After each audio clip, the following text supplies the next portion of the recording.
북한강은 유유히 흐르며 북적이는 서울을 묵묵히 지켜보는 증인과 같습니다. 하지만 그 고요한 수면 아래에 어둠이 도사리고 있었습니다. 훼손된 채 버려진 시신 한 구가 수면 위로 떠오른 것입니다.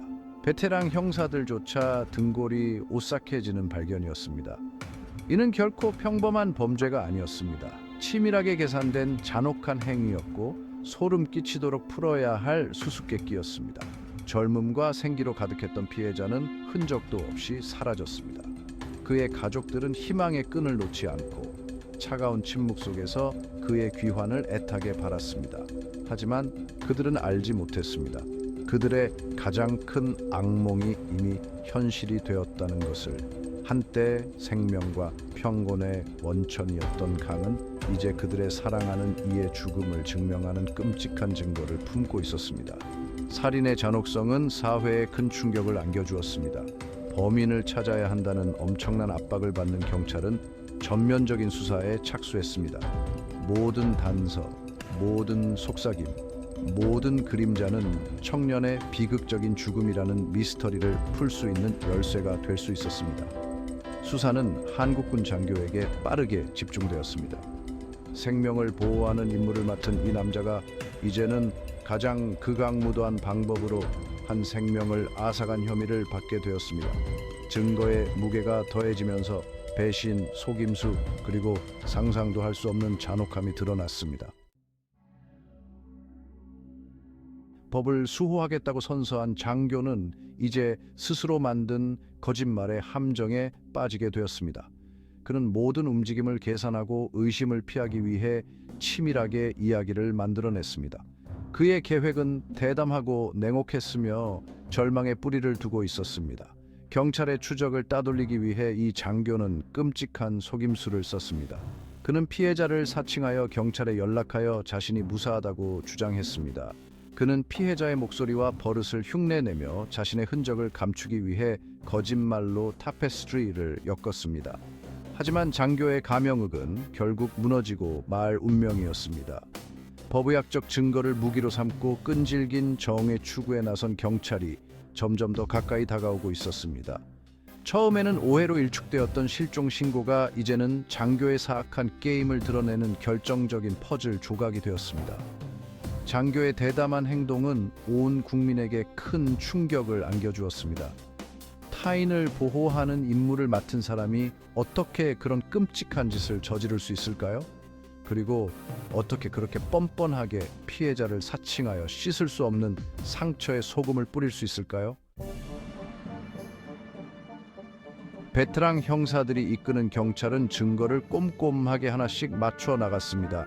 그들은 통화 기록을 분석하고 CCTV 영상을 샅샅이 뒤지고 잠재적 목격자들을 인터뷰했습니다. 아무리 잘 숨겨져 있던 진실이라도 그림자 속에서 서서히 그러나 확실하게 드러나고 있었습니다. 돌파구는 예상치 못한 곳에서 나왔습니다. 처음에는 앞으로 나서기를 주저했던 한 목격자가 실종 당일 밤 장교가 피해자와 함께 있었다는 결정적인 정보를 제공한 것입니다. 강둑 근처에서 발견된 법의학적 증거와 일치하는 이 증언은 장교가 공들여 만든 알리바이를 산산히 조각냈습니다. 증거의 무게는 너무나 확실했습니다. 그래서 부인할 수 없는 진실에 직면한 장교의 가면은 무너졌습니다. 그는 범행을 자백했고 그의 말에 온 국민은 경악을 금치 못했습니다.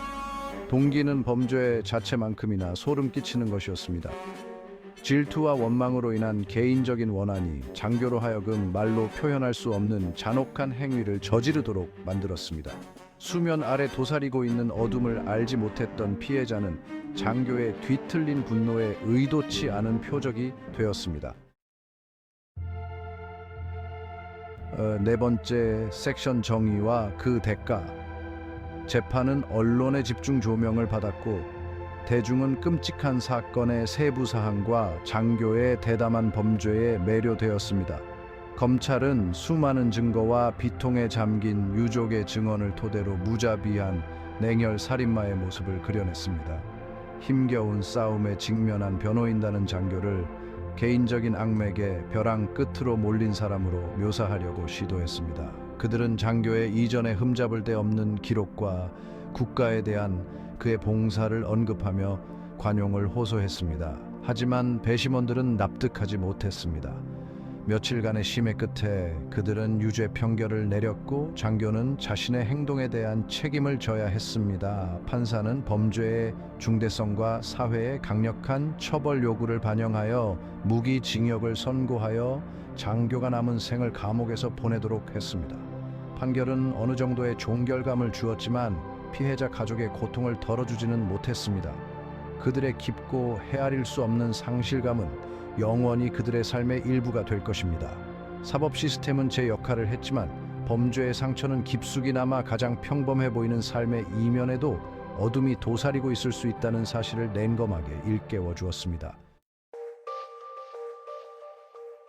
다섯 번째 섹션, 범죄의 여파. 북한강 사건은 한국 사회에 큰 충격을 안겨주었습니다. 타인을 보호해야 할 의무가 있는 군 장교가 그런 극악무도한 짓을 저지를 수 있다는 생각은 국민들의 안전을 지켜야 할 기관에 대한 신뢰를 뿌리째 흔들었습니다. 이 사건은 군 내부의 정신 건강에 대한 전국적인 논의를 촉발하기도 했습니다. 장교의 행동은 용서할 수 없는 일이지만 군 복무자들을 위한 더 나은 지원 시스템의 필요성을 부각했습니다. 군 생활의 압박, 고립, 트라우마는 때로는 파괴적인 결과를 초래할 수 있습니다. 비극 이후 한국 정부는 유사한 비극을 예방하기 위한 개혁을 시행하겠다고 약속했습니다. 이러한 개혁에는 군인에 대한 심리검사 강화, 정신건강 지원 확대, 실종 신고 처리를 위한 보다 엄격한 프로토콜이 포함되었습니다. 이러한 조치들이 과거를 지울 수는 없지만 국가를 위해 헌신하는 사람들을 위해 보다 안전하고 지원적인 환경을 조성하기 위한 진전을 의미했습니다. 여섯 번째 섹션, 신뢰 회복. 인간 본성의 어두운 면을 보여주는 섬뜩한 사건인 북한강 사건은 한국 사회에 지울 수 없는 흔적을 남겼습니다. 신뢰의 배신, 계산된 잔혹함, 그리고 정의를 피하기 위한 필사적인 시도는 온 국민에게 큰 충격을 안겨주었습니다. 하지만 그러한 어둠 속에서도 희망은 있었습니다. 경찰의 확고한 헌신, 용기 있게 나선 목격자, 그리고 정의를 요구하는 국민의 목소리는 인간 정신의 회복력을 보여주었습니다. 치유 과정은 길고 험난하겠지만 이미 시작되었습니다. 슬픔과 정의 추구라는 공통점으로 뭉친 피해자 가족들은 지역사회의 뜨거운 지지 속에서 위안을 얻었습니다. 국민들은 그들과 함께 애도하며 슬픔을 함께 나누고 그들의 사랑하는 이들의 기억을 기리겠다고 다짐했습니다. 한때 끔찍한 범죄를 묵묵히 지켜보던 북한강은 이제 경계심, 연민, 그리고 흔들리지 않는 정의 추구의 중요성을 일깨워주는 존재가 되었습니다.